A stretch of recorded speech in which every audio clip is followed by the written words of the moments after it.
வணக்கம். கலாம் ஆண்டு 6 மாதம் 6 நாள் 2 ஞாயிற்றுக்கிழமை மார்ச் 15, 2026. இன்றைய நம்பிக்கை செய்திகள்.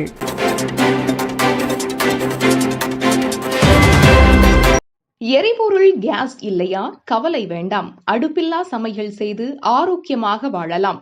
7 ஆண்டுகளாக எங்கள் வீட்டில் எரிவாயு சிலிண்டர் பயன்படுத்தியதே இல்லை. வெள்ளிக்கிழமை தோறும் இரவு 7 மணிக்கு இணைய வழியாக நடைபெற்று வரும் நல்லூர் வட்டத்தின் வாழ்வியல் கள வார கூடுதலில் நேற்று கோயம்புத்தூர் படையல் அகாடமி டாக்டர் படையல் சிவா மற்றும் பானு ஸ்ரீகாந்த் ஆகியோர் கலந்து கொண்டு அடுப்பு இல்லாமல் சுவையாக சமைத்து உடலை ஆரோக்கியமாக்கிக் கொள்கின்ற வழிமுறைகளை பற்றி மிக விளக்கமாக எடுத்து கூறினார்கள். பானு அவர்கள் பேசும் பொழுது, கடந்த 7 ஆண்டுகளாக சமையல் எரிவாயுவை வீட்டில் பயன்படுத்தியது இல்லை என்றார். இவர்களிடம் பயிற்சி பெற்றவர்கள் 40 நாடுகளில் சுமார் 500 குடும்பங்களுக்கு மேல் இயற்கை உணவு முறைகளை பின்பற்றி வருவதாக தெரிவித்தார். சமைக்காத இயற்கை உணவுகளை சாப்பிடுவது பலருக்கு சுவையாக இருப்பதில்லை. காரணம், சமைத்த உணவுகளில் நாம் பயன்படுத்தும் அதிகப்படியான உப்பு, புளி, மிளகாய் போன்ற பொருட்கள் நம்முடைய நாவின் சுவை மொட்டுக்கள் சுவையை உணர முடியாத நிலைக்கு மாற்றிவிடுகிறது. எனவே உண்மையில் சுவை மிகுந்த சமைக்காத இயற்கை உணவுகள் நமக்கு சுவையாக இருப்பதில்லை என்று நாம் உணர்கிறோம். அடுத்து, அனைத்து நோய்களையும் குணப்படுத்த குடல் சுத்தம் மிக முக்கியமானது. குடல் சுத்தமே உடல் சுத்தம் என்று சொல்வார்கள். பச்சை காய்கறிகள் தினசரி உணவில் எடுத்துக்கொள்கின்ற பொழுதுதான் குடல் சுத்தமாகி உடல் ஆரோக்கியத்தை நோக்கி செல்கிறது. பல இருதய நோயாளிகள் இரத்தம் கெட்டித்தன்மையாகிவிட்டதால் மாரடைப்பு நோய் ஏற்படுகிறது. அதற்காக இரத்தத்தை நீர்த்த நிலையில் வைத்துக் கொள்வதற்காக ரசாயன மருந்துகளை எடுத்துக்கொண்டு வருகிறார்கள். தினசரி பச்சை காய்கறிகள் எடுப்பதன் மூலம் இரத்தம் கட்டித்தன்மையாகாமல் பாதுகாத்து நல்ல நிலையில் வைத்திருக்கும். இதனை கடைபிடித்த பலர் மருந்து மாத்திரைகள் சாப்பிடுவதை நிறுத்தியிருக்கிறார்கள் என்று பானு ஸ்ரீகாந்த் பேசினார். அடுப்பில்லா சமையலுக்கு உதாரணமாக இட்லி, வாழைப்பூ வடை, வாழைக்காய் பொரியல் முதலியவை எப்படி தயாரிக்கலாம் என்ற குறிப்புகளையும் வழங்கினார். அவரை தொடர்ந்து டாக்டர் படையல் சிவா தெரிவித்த சில தகவல்கள். உடலில் பச்சை காய்கறிகளை சுவையாக நாம் எடுத்துக்கொள்வதற்கு அதிகப்படியாக தேங்கிவிட்ட கழிவுகளை நீக்குவது முதல் வழிமுறையாக இருக்கும். கர்ப்பப்பை நோய்களுக்கு துவர்ப்பு சத்து நிறைந்த மாதுளம்பழம் மற்றும் வெண்டைக்காய் தினசரி உணவில் எடுத்துக்கொள்ளலாம். சமைக்காமல் எப்படி இட்லி தயாரிப்பது? நல்ல பாரம்பரிய அவல் வாங்கி மிக்சியில் அரைத்து சலித்து அந்த அவல் பவுடருடன் மிளகுத்தூள், சோம்புத்தூள், லவங்கப்பட்டை தூள், தேங்காய் துருவல் எல்லாம் வாழைப்பூவுடன் சேர்த்து கலந்து நன்றாக பிசைந்து வடை மாவு தயார் செய்து கொண்டு அந்த வடையை சிறிதாக படையளவுக்கு தட்டி காற்றில் வேக குளிர வைக்க வேண்டும். எவ்வளவு வாழைப்பூ எடுத்துக்கொள்கிறோமோ அதற்கு சமமான அளவு தேங்காய் பூ எடுத்துக்கொள்ள வேண்டும். இது போன்று சமைக்காமல் வாழைப்பூ வடை தயாரிக்கலாம். வாழைப்பூவின் துவர்ப்பு சத்து கழிவு நீக்கத்தில் முக்கிய பங்கு வகிக்கிறது. வாழைக்காய் பொரியல். வாழைக்காயை தோல் நீக்கி பொடிதாக நறுக்கி உப்பு தண்ணீரில் போட்டு வைக்க வேண்டும். சிறிது நேரம் கழித்து அத்துடன் மிளகுத்தூள், கொத்தமல்லி தழை, தேங்காய் துருவல் சேர்த்து நன்கு பிசறி வாழைக்காய் பொரியல் தயாரிக்கலாம். இதுபோன்று பல வகையான அடுப்பில்லாத சமையல் முறை குறிப்புகளை படையல் அகாடமி என்கின்ற இணையதளம் வழியாக பார்த்து கற்றுக்கொள்ளலாம் என்று அவர்கள் தெரிவித்தார்கள். கோயம்புத்தூரில் சிங்காநல்லூர் பகுதியில் படையல் ரெஸ்டாரண்ட், படையல் கஃபே, படையல் கேட்டரிங் சர்வீஸ், படையல் ப்ராடக்ட் போன்ற விற்பனை நிலையங்களும் அமைந்துள்ளதாக படையல் சிவா அவர்களும் பானு ஸ்ரீகாந்த் அவர்களும் தெரிவித்தார்கள். இந்த இணையவழி சந்திப்பில் ஆர்வத்துடன் 106 நபர்கள் கலந்து கொண்டதாக வாழ்வியல் கள மாநில பொறுப்பாளர் கோவர்தன் தெரிவித்தார். தொடக்கத்தில் இயற்கை வாழ்வியல் துறை மாநில பொறுப்பாளர் தஞ்சை சோமசுந்தரம் அவர்கள் சிறப்பு பேச்சாளர்களை அறிமுகம் செய்து வைத்தார். 3 மாணிக்க மாணவர்கள் 45 கல்லூரி மாணவிகளுக்கு வழங்கிய ஒரு நாள் தலைமைத்துவ பயிற்சி. மார்ச் 14 மதுரை மாவட்டம் திருமங்கலம் அருகே உள்ள கப்பலூர் திருமங்கலம் அரசு கலை மற்றும் அறிவியல் கல்லூரியில் 7 நாள் நாட்டு நலப்பணி திட்ட NSS முகாம் நடைபெற்று வருகிறது. அதில் 5ஆம் நாள் முகாமினை நடத்தும் வாய்ப்பு நல்லூர் வட்டத்திற்கு அளிக்கப்பட்டது.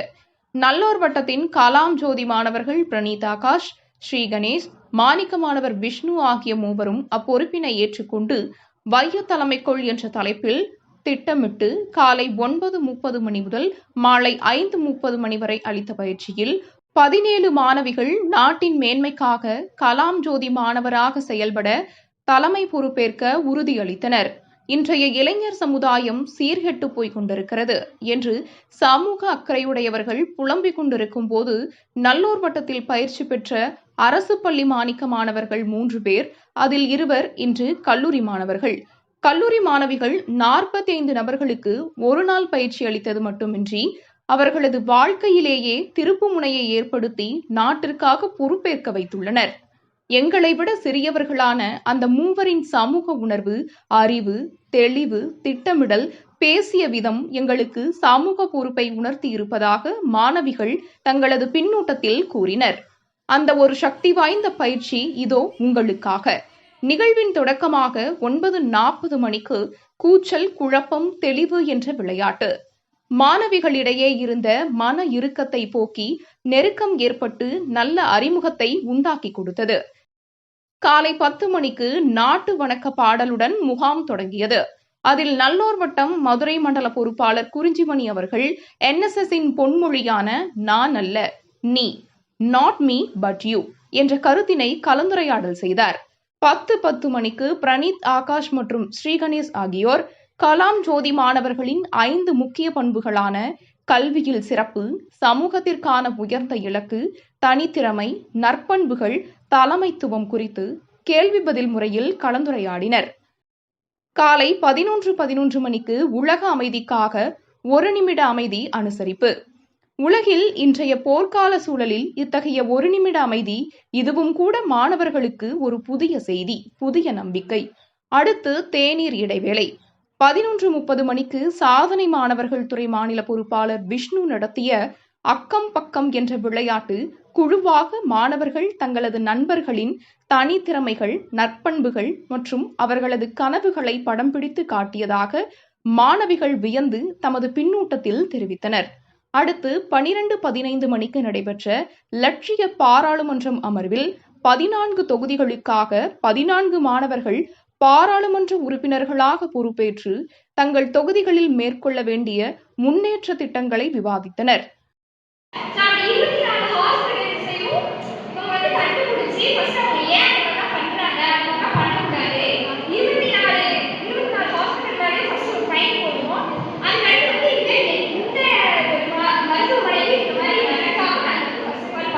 இரண்டாம் கட்டத்தில் சிலர் அமைச்சர்களாகவும் மற்றவர்கள் பாராளுமன்ற உறுப்பினர்களாகவும் செயல்பட்டு மக்களின் பிரச்சனைகள் குறித்து விவாதித்து தீர்வுகள் முன்வைக்கப்பட்டது. அமைச்சர் அவர்களே, எங்க ஸ்டேட் மத்திய பிரதேசம், அங்க பெண்களுக்கான கல்வி முன்னுரிமை சரியா கிடைக்கிறது இல்ல. அதுக்காக உங்ககிட்ட சொல்யூஷன் கேட்டு வந்திருக்கேன். இதுல யாராவது ஒருவேளை மிஸ்டேக் பண்ற மாதிரி இருந்திருந்தாங்கன்னா நான் அவங்க கிட்ட கண்டிப்பா உங்களுக்கு சொல்லிட்டு கண்டிப்பா கேர்ள்ஸ்க்கு முன்னுரிமை கிடைக்கிற மாதிரி நான் உங்களுக்கு பண்ணுவேன்.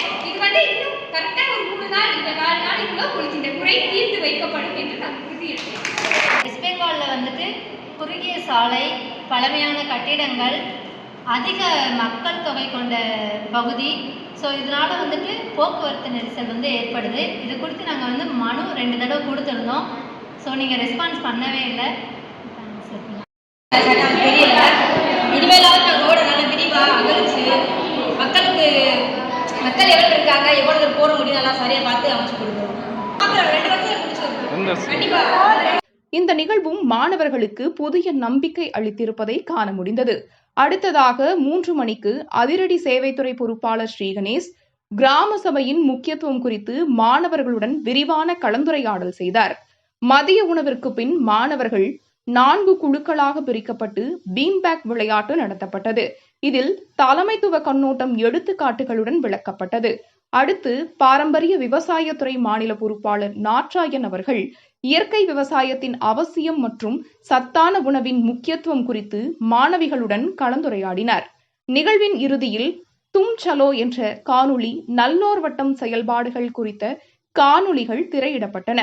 இறுதியாக கலாம் ஜோதி மாணவர் பிரணீத், ஆகாஷ் நாட்டின் தற்போதைய நிலை மற்றும் அதை மாற்றுவதில் இளைஞர்களின் பங்கு குறித்து உரையாற்றினார். அதனைத் தொடர்ந்து தமிழ்நாட்டில் மாணவர்களிடையே இத்தகைய எழுச்சியை ஏற்படுத்தி ஒருங்கிணைக்க முன்வருமாறு பிரணீத், ஆகாஷ் கேட்டபோது 17 மாணவிகள் முன்வந்து நல்லூர் வட்டத்துடன் இணைந்து செயல்பட தயாராக இருப்பதாக தெரிவித்தனர். அந்த 17 மாணவிகள் கலாம் ஜோதி மாணவர்களாக அறிமுகம் செய்யப்பட்டு அறிவிக்கப்பட்டனர். இதுவே நல்லூர் வட்டத்தின் வெற்றியின் ரகசியம். செய்திகளுக்காக சேலத்திலிருந்து சி. ஹரிஸ்வேதா. அக்னி ஸ்டீல்ஸ் தங்கவேலு அவர்களின் ஆர்வத்தால் நாடகம் மூலமாக சூழலியல் விழிப்புணர்வு ஈரோட்டில். மார்ச் 14 சனிக்கிழமை அன்று மாலை ஈரோடு கொங்கு கலையரங்கத்தில் வனப்பேச்சி என்கிற பேரண்டச்சி என்ற நாடகம் நடைபெற்றது. மனிதகுலம் இயற்கையை பாதுகாக்க தவறியது மட்டுமல்ல, அதை அழித்து வருகிறது.